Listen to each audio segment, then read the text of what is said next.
Homélie du deuxième dimanche du temps ordinaire de l'année A. Il ne faudrait pas que les personnages de l'Évangile soient extraits de leur humanité et deviennent au mieux des personnages de légende, au pire des personnages mythiques. Personnellement, je me dis, mais qu'est-ce que j'ai à voir avec Jean-Baptiste qui a vu l'Esprit Saint descendre sur Jésus ? A-t-il vu une colombe descendre sur Jésus comme si l'Esprit Saint avait matériellement pris la forme d'un animal ? Si oui, quelle chance il a eu, parce que moi, quand je baptise, je ne vois pas l'Esprit Saint descendre sur l'enfant comme une colombe. On peut se sentir loin de Jean-Baptiste et de l'expérience vécue par lui il y a si longtemps. Et pourtant, comme lui, nous sommes appelés à manifester aujourd'hui la présence du Christ ressuscité au milieu des hommes.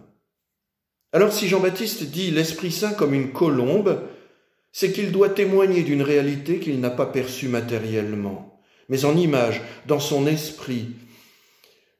Il a eu la vision du contemplatif.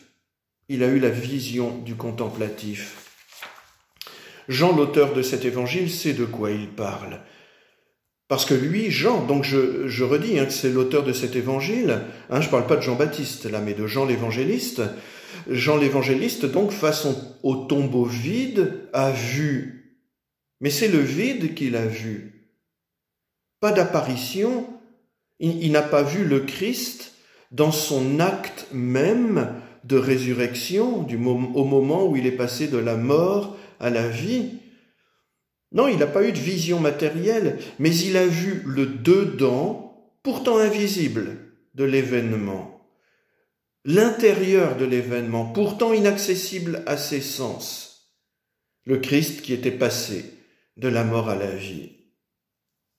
Alors il a compris, Jean l'évangéliste, que Jean le Baptiste a eu une vision du dedans, invisible pourtant, de l'événement du baptême de Jésus. L'Esprit Saint descendant sur Jésus. Je vous propose un exemple peut-être un peu léger, je le reconnais, c'est l'exemple d'une cartomancienne, d'une diseuse de bonne aventure. Quand elle prédit un avenir à quelqu'un, elle dit souvent « je vois pour vous ». Je vois pour vous. Pourtant, elle n'a pas eu d'apparition. Elle n'a pas d'apparition. Voilà. Plus sérieusement maintenant, je vous renvoie à un exemple biblique. Le livre des Nombres au chapitre 24, le verset 1 à 7, la vision du prophète païen Balaam. Je ne commente pas, sauf pour dire que cette vision me fait penser à ce qui a pu se produire en Jean-Baptiste quand il a vu l'intérieur, le dedans pourtant invisible de l'événement.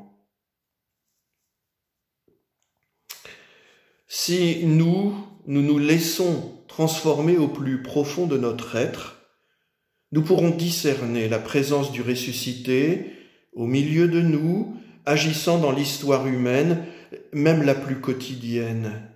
Et nous pourrons révéler cette présence à nos contemporains. Lors d'une rencontre de catéchuménat, par exemple, je me suis souvenu des paroles d'un prêtre maintenant décédé. Je les ai citées à mes auditeurs en ayant la présence d'esprit de dire « c'est lui ressuscité qui m'envoie ce souvenir ». Matériellement, je n'avais rien vu. Mais c'était une forme de vision.